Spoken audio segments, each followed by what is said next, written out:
माहिर कानून राजा खालिद एडवोकेट कहते हैं PTI ने अब पेशावर हाईकोर्ट का रास्ता देख लिया है।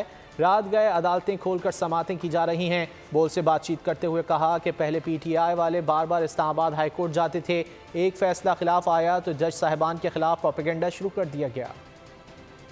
मैं हैरान इस बात पे होता हूँ कि अभी कुछ दिनों से इस्लामाबाद हाई कोर्ट को छोड़ के पेशावर हाई कोर्ट वाला जो ऑप्शन ऑप्ट किया जाता है।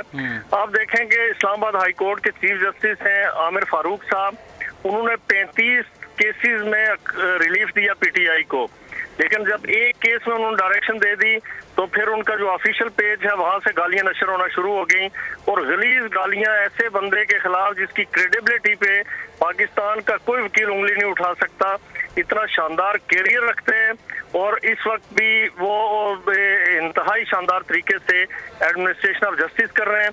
उसे छोड़ के इधर आ रहे हैं और वो जज साहब अभी तशरीफ ला रहे हैं उनका केस समाप्त करने के लिए। ये बिल्कुल गलत बात है, गलत रवायत है। It is very unfortunate. ये अगर उसके लिए है फिर सबके लिए होना चाहिए, सारे मुल्जमान के लिए होना चाहिए। सब्सक्राइब करें और बेल दबाएं ताकि कोई खबर रह न जाए।